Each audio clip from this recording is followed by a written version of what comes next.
Joignez-vous à la discussion.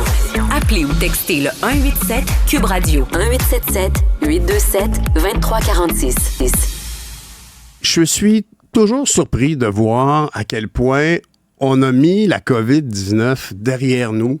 Je comprends, c'est un mauvais souvenir pour tout le monde. Moi, j'ai été extrêmement chanceux de souvenance, ou ben pas de souvenance, je m'en souviendrais si j'avais eu la COVID, mais à ma connaissance, je n'ai pas eu la COVID. Je me suis testé, je sais pas moi, 25 fois. Et j'ai toujours eu des résultats négatifs. Ceci dit, aujourd'hui, des fois, je trouve que moi et ma conjointe, on a le sentiment qu'on est fatigué. On lit les symptômes associés à la COVID longue. Ça nous interpelle quand on voit qu'il y a des gens qui revendiquent, entre autres, une meilleure rigueur de la part des autorités par rapport à ça, meilleur soutien, meilleur suivi, de meilleures études. Et on en discute avec la cofondatrice et la coordonnatrice de la Société canadienne de la COVID. Et oui, ça existe, Mme Nancy Delagrave. Mme Delagrave, bonjour. Bonjour, M. Nantel. Bien, je suis heureux qu'on puisse se parler aujourd'hui car on a vu, là, entre autres, quelques articles récemment sur la COVID, là, comme on a vu que monsieur le ministre Boileau, pas le ministre, le médecin de la santé publique du Québec, qui disait que il y a de nouveaux variants qui arrivent. Vous, c'est depuis belle lurette que vous militez pour obtenir une meilleure information sur les symptômes de la COVID. Qu'est-ce qui vous a poussé à faire ça? Est-ce que vous avez été atteinte, vous aussi? Non, je ne l'ai jamais eu. Ce qui montre qu'on peut se protéger. En réalité, je suis physicienne et lorsque la COVID est arrivée, j'enseignais au Collège de Maisonneuve et tout est arrêté, si vous vous souvenez. Alors moi, je suis plongée là-dedans dans la littérature et sur un Reddit académique, j'ai tout de suite vu que c'était par aérosol.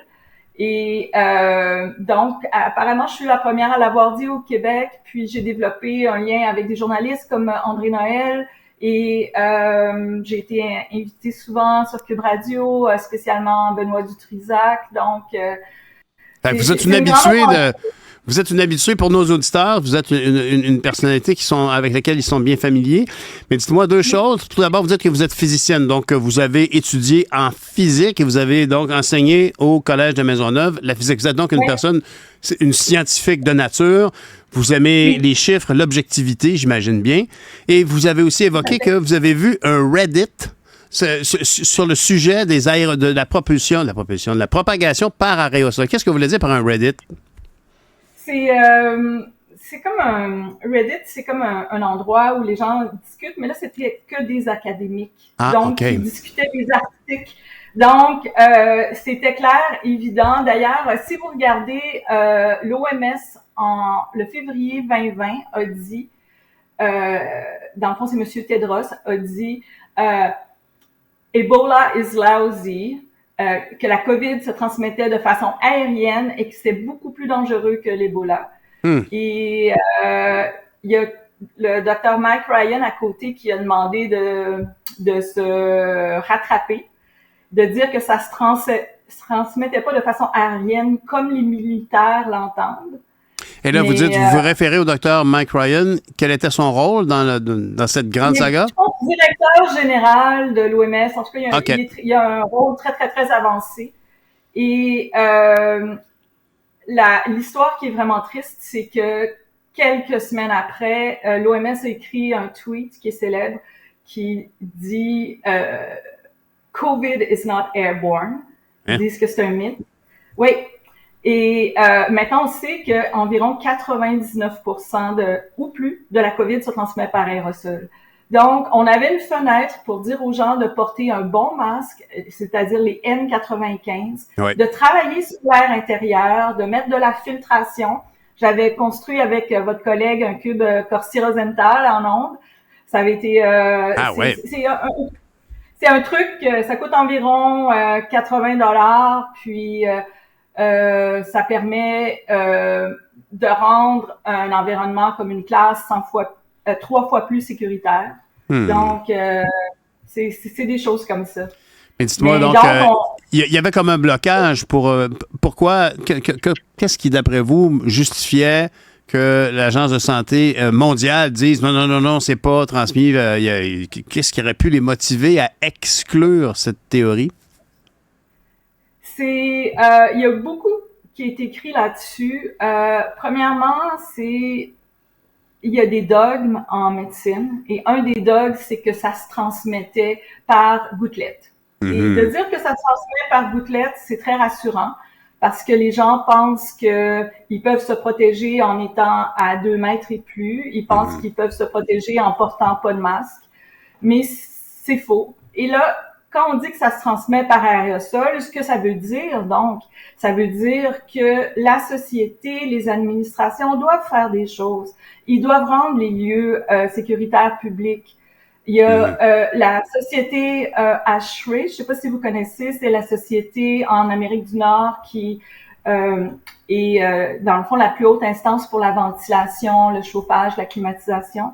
Okay. Ils ont inventé un nouveau standard qui s'appelle le 241, qui est pour les maladies infectieuses.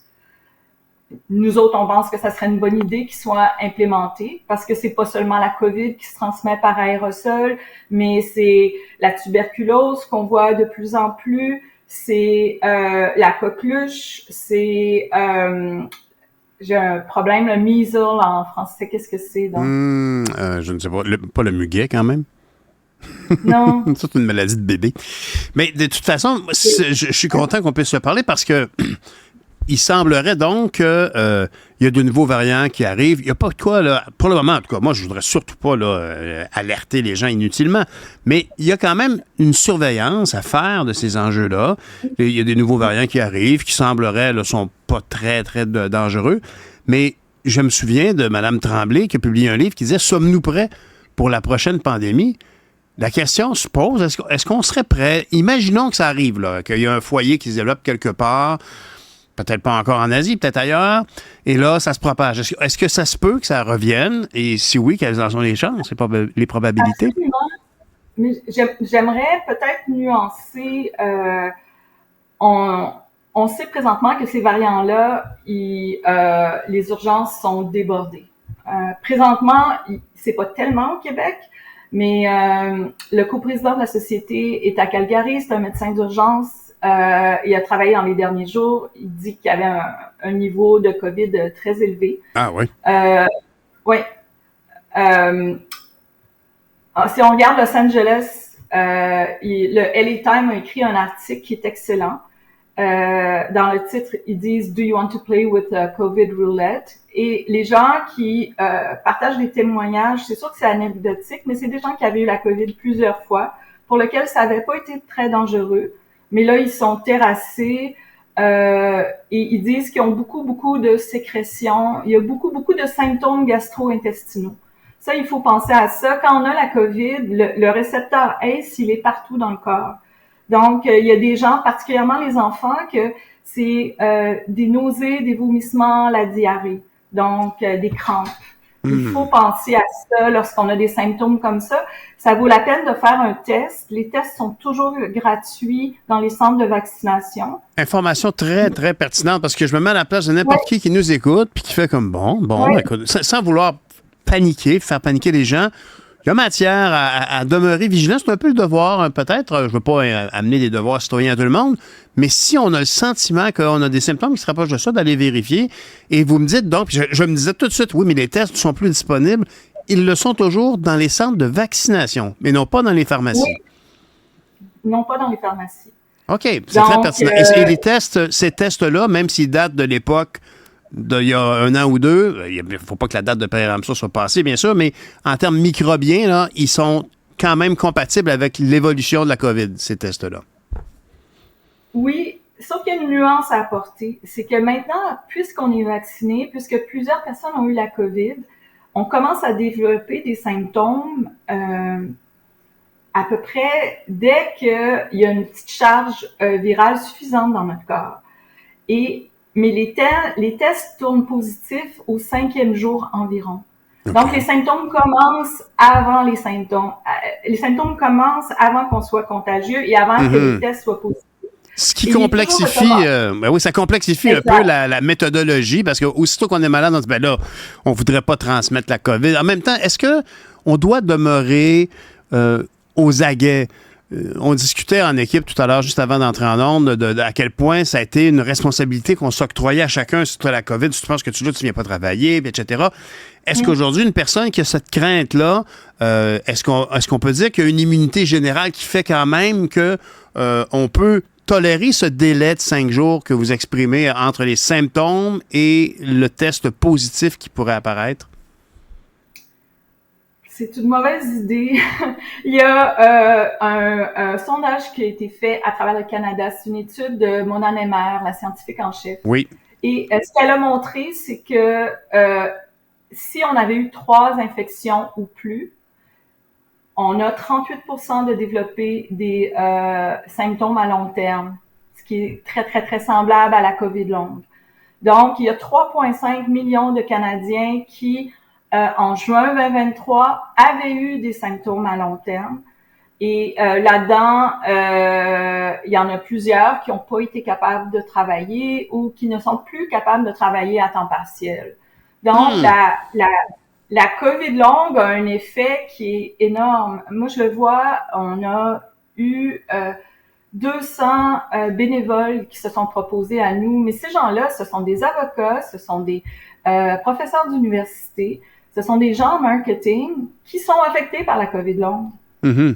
Donc, c'est vraiment, ça a chamboulé leur vie et ils croient à cette cause-là. Il y en a plusieurs qui peuvent pas travailler dans le fond à plein temps.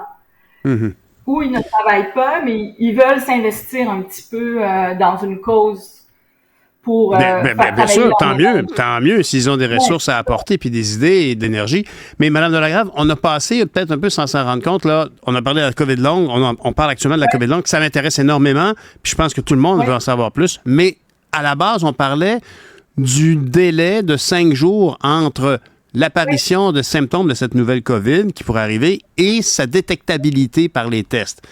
Et donc, la question que je vous demandais, c'est est-ce que si on a un petit peu l'impression qu'on a des symptômes qui se rapprochent de ça, est-ce qu'on peut quand même aller travailler et attendre au bout de 5 jours? Ben là, non, ça passe pas, fait que je vais faire un test. Est-ce que c'est à l'époque, il y a 3 ans, on aurait dit non, faites pas ça. Hein? Ouais. Est-ce qu'aujourd'hui, on peut plus tolérer ça? Je suggérerais de porter un N95 à ce moment-là, d'essayer de manger à l'extérieur. Il fait beau quand même, là. C'est la saison pour manger à l'extérieur. C'est sûr que les milieux de travail, c'est avantageux pour eux d'avoir une ventilation suffisante. Ouais. La raison pour laquelle on a des vagues en été, c'est à cause de l'air climatisé. L'air climatisé, c'est de l'air recyclé. Intéressant, donc, vous avez bien raison. Ben oui, on ne peut pas rentrer d'air frais parce que l'air frais est chaud, donc on garde l'air intérieur comme un réfrigérateur, disons. OK.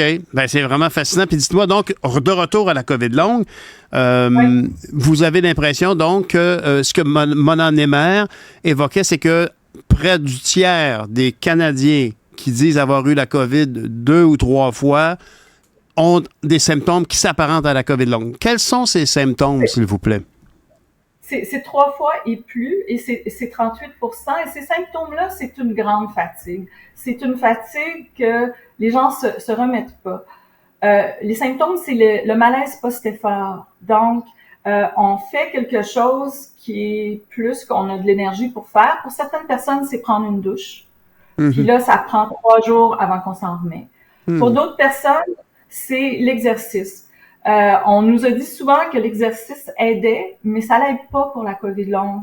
D'ailleurs, lorsqu'on a eu la COVID, les instituts de médecine conseillent d'attendre au moins 1 mois avant de reprendre l'exercice et de recommencer très, très, très lentement, de vérifier que justement, on n'a pas de malaise post-effort. Il y a des... Ouais. Ben, Madame Delagrave, de là, donc, pour une personne qui nous écoute, qui se reconnaît dans les symptômes que vous venez de décrire, est-ce que d'aller voir son médecin de famille, si on a la chance d'en avoir un, est-ce qu'on peut exprimer ça? Est-ce qu'il y a quand même une forme de convention là, générale au niveau scientifique que la COVID longue, ça existe? Et est-ce qu'il y a un traitement qu'un médecin, en terminant, est-ce qu'il y a un traitement que nos médecins peuvent nous prescrire? Il n'y a pas de traitement, malheureusement. Il y a des choses qui sont expérimentales. Malheureusement, ce que j'entends beaucoup, c'est qu'il y a un besoin de formation des médecins. Je l'entends des patients. Donc, on espère que il va y avoir de l'éducation qui va être faite par le Collège des médecins du Québec. Nous, on a de l'information et on va continuer à en donner. Donc, j'encourage les gens à nous aider financièrement parce qu'il y a beaucoup, puisqu'on est une société canadienne, on met beaucoup d'efforts pour traduire des ressources en français. Et des fois, des ressources qui n'ont été publiées qu'en anglais. Il y a des groupes Facebook, il y a Québec COVID longue, où est-ce que justement, c'est des patients, c'est des gens qui ont la COVID longue depuis 4 ans et sont très, très bien informés. Ils participent à des recherches canadiennes comme Stella McMaster. Donc, c'est possible d'avoir la bonne information. Donc, vous invitez les gens à aller voir, à tout le moins, votre site Internet, sociétécovid.ca, simplement. Ben, merci beaucoup, Mme Delagrave, pour ces... Pardonnez-moi. Sans les accents, oui, c'est très bien. C'est très bilingue à ce niveau-là, fait que c'est bien correct. Merci, Madame Delagrave. Nancy Delagrave est cofondatrice et coordonnatrice de la Société canadienne de la COVID.